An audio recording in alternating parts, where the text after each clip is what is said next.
I feel for Jonah. I really do. We don't talk about Jonah a lot in church. He doesn't come up very often. His book is short. It doesn't make great reading for a church service. So we often just kind of skip over it and move on, so you might not remember it so well. And if you do remember it, you probably remember the part about the big fish, because it is a big fish story. So let me catch you up on Jonah. The character, Jonah, son of Amittai, is mentioned briefly in the book of 2 Kings, just kind of in the background. There was this prophet, Jonah. And sometime after that was written, somebody saw that character and said, I'm going to use this Jonah, this person who may have been a real person but is sitting in the background, to tell my own story, to write my own book about the irresistibility of God's call, about the universality of God's mercy, about how when God asks you to do something like deliver a message about God's mercy to somebody else, you ought to just do it and not try to run away. And so we end up with this book of Jonah. It starts with God coming to Jonah and saying, Jonah, I would like you to go to the city of Nineveh and tell the people of the city of Nineveh to repent and change their ways, to straighten up and fly right, or I, the Lord your God, will destroy them. And Jonah replies, but I don't wanna. I mean, Nineveh is terrible, and the people of Nineveh are the worst.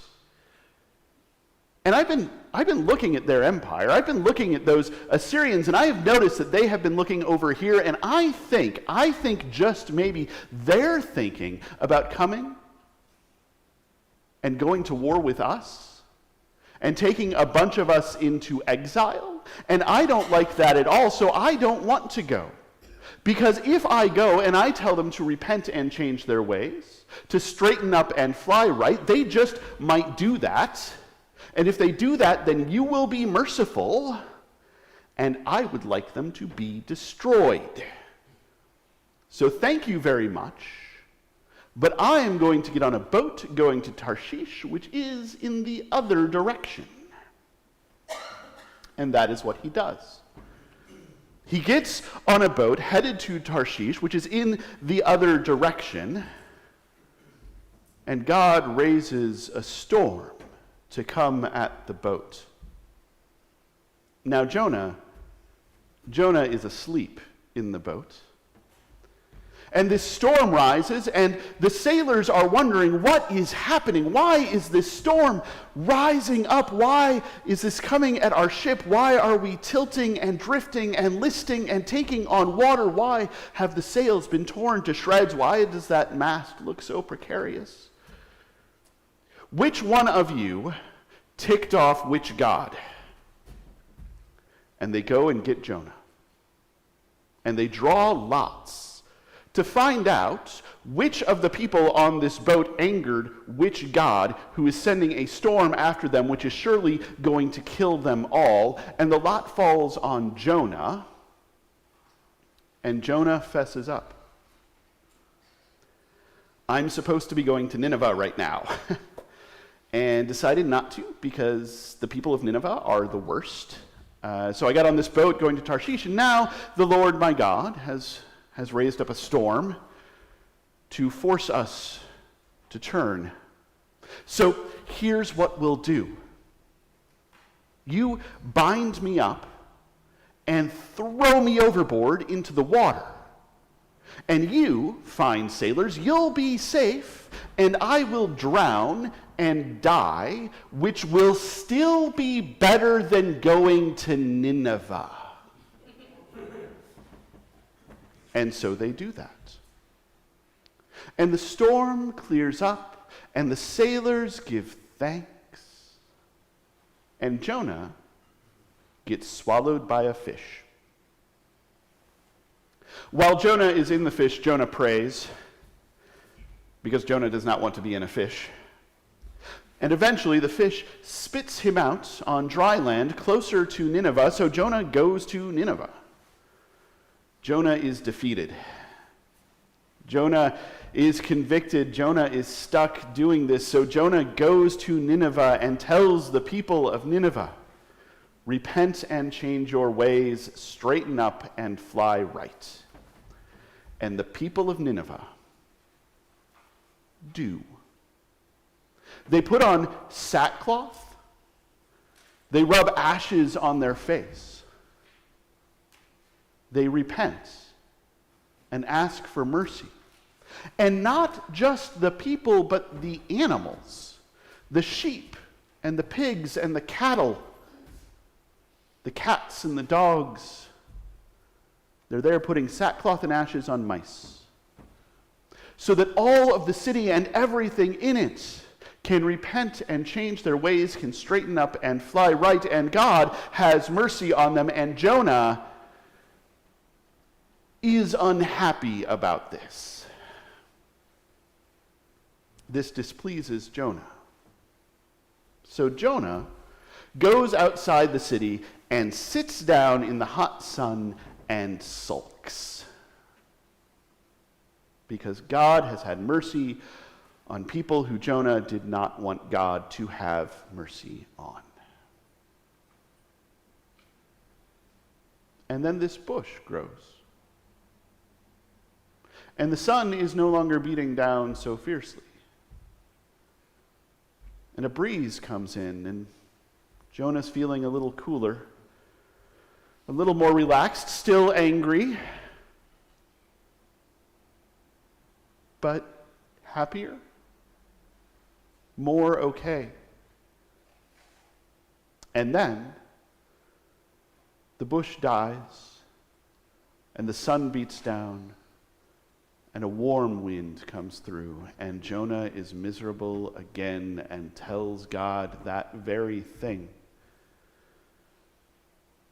And God says, "You cared so much about a bush?" And Jonah says, "Yes. And now I'm miserable again because the bush is gone. I had to do this thing I didn't want to do. I was swallowed by a fish. It's been a heck of a week. And the people of Nineveh, who are the worst, have been shown mercy by you, and I didn't want that in the first place, and I am miserable, so can I just die now?" And God says, "You cared so much about a bush. Imagine how much I care about this city." I don't know if Jonah's satisfied with that. Jonah's a pretty hard person, and a hard person to like. Jonah's an upset person and a hard person to cheer up. But I feel for Jonah, because Jonah has had a heck of a week. And that week has just been full of all of this stuff that Jonah has not wanted to do, but has had to do anyway, has been forced to do at God point. We're starting this sermon series on burnout. We're doing this a little bit because, well, I'll be honest and vulnerable. I sometimes feel a little burnt out. There's a lot going on and a lot to keep track of and a lot to do, and sometimes it is a bit too much. But also because I've heard from some of you, a lot of us are feeling at least a little burnt out, at least some of the time. And I picked this story of Jonah because I have a theory about how burnout comes to be. Now, it comes to be for a lot of little reasons. It comes to be because we are overwhelmed. There are just too many things to do. It comes to be because the things that we're doing don't seem to matter and we don't feel like we're making a difference. We're just going through the motions. But it comes to be most of all, I think, because we lose so many want-tos to all of the have-tos. You know it, and I know it. There are things that we want to do. Each of us has things that we want to do. Things that bring us joy, things that bring us life. And all of us have things that we have to do. That just gotta get done. Sometimes even the things that we want to do can become things that we have to do. We can start off doing things joyfully, and as they become habits, as they become expectations, they just shrivel up into these have-tos, into these, I have to do this, I've got to do this, really? And we find ourselves not wanting to. And life just becoming a series of things that we have to do. Like I said, it's a theory. But I think the source of so much burnout, the source of so much frustration, the source of so much hardship, the source of so much emotional weariness is getting caught up in that list of things that we have to do and not having time or energy or space for the things that we want to do. Here's the thing about have-tos. There are some have-tos that we actually have to. Jonah is in this position. He doesn't have a choice. He really does have to go to Nineveh. He really does have to tell the people of Nineveh to repent and change their ways, to straighten up and fly right. He really does have to accept the fact that God is going to show mercy on the people of Nineveh, who, again, I will remind you, are the worst.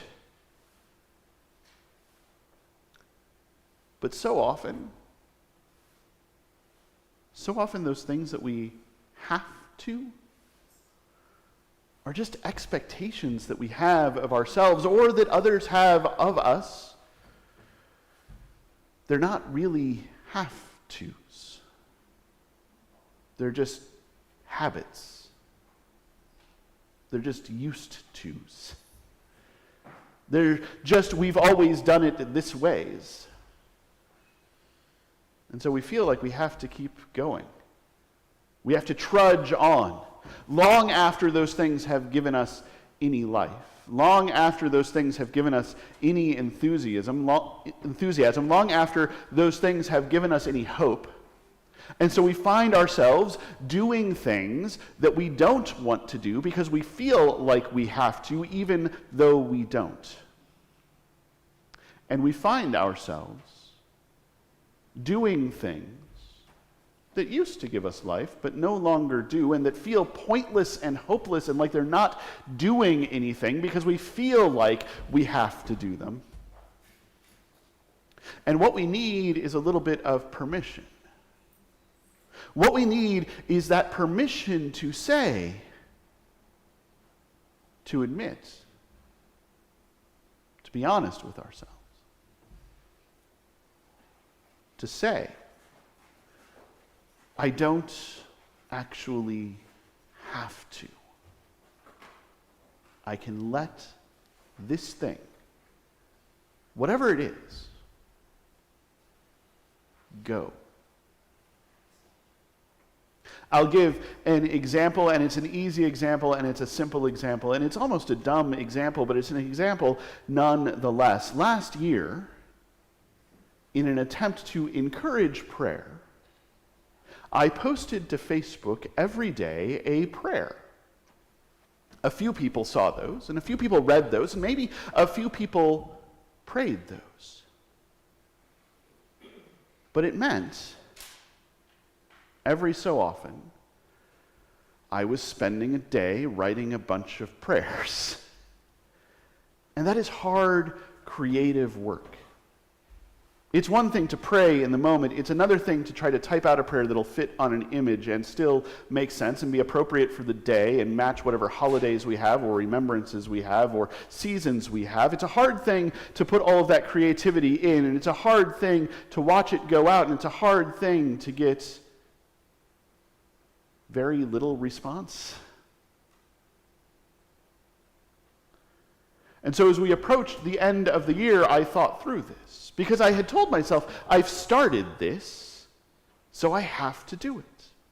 It's got to keep going, even though I'm sitting down at my computer to write out prayers and not feeling prayerful. Even though I'm sitting down at my computer to write prayers and I'm not feeling grateful. Even though I'm sitting down at my computer to write prayers and I'm not feeling that connection that I need to feel to write a good prayer. And so at the end of the year, I said, I've done a year. It's been out there. I don't have to do it. I can let it go. And it's not like it frees up that much time, but it does free up a bunch of space. It frees up a bunch of bandwidth. It frees up a bunch of spirit. Because I'm no longer burdened by this thing that I felt like I had to do, that I don't have to do. And again, I know that's a small example and maybe a silly example, but it's an example nonetheless because there is this importance in how we relate to God, in how we relate to one another. When we get caught up in the have-tos, in the things that we think we have to, in the duties of the past, we can find ourselves going through the motions unconnected to the Spirit that brings us to life. Singing the songs because we've always sung the songs, but not bringing any emotion into it, not having dynamics. Praying the prayers because we've always prayed the prayers, but not really talking to God. Standing up and sitting down because we've always stood up and sat down, but not moving with joy. We can find ourselves going through the motions because we have to go through the motions. But that's not what this is supposed to be. That's not who we are supposed to be. We were not made to go through the motions. We were made to live. We were made to abide in love. We were made to abide in God. We were made to be brought to life. We were made to have joy.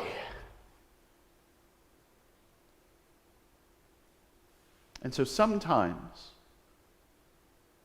not all the time, but sometimes, it is important to look at those things that we feel like we have to do and ask if we really have to do them. And sometimes, not all the time, but sometimes, it is important to take those things that we thought we had to do that we don't really have to do and hand them off or put them down or give them up. Because by doing that, we open up the possibility of doing more want-tos, of listening more closely to God's actual call to us, of stepping into God's reign of love, of stepping into new life. I wonder how much would have been different for Jonah if he had taken that attitude. If instead of saying, Nineveh, he had managed to say, I get to go. I get to explore. I get to meet these Ninevehs. Maybe they're not, in fact, the worst. And at the very least,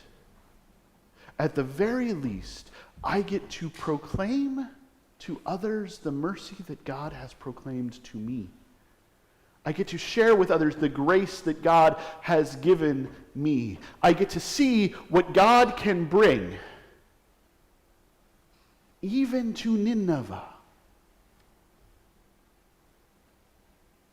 And I get for just a moment a tree, a bush, a shrub, a little taste of God's grace. And then, when that's done, I get to move on to my want-tos, the stuff that gives me life. For Jonah, that's apparently being a very crabby person. But for the rest of us, that might just be trying some new stuff, exploring some new ideas, grabbing onto old things that we had forgotten and let go, finding new things that can bring us to life. We might discover that we can stop being burnt out on the have-tos of life and be on fire for the want-tos that God is calling us to. And what a wonderful life living in those want-tos, living in that call of God would be.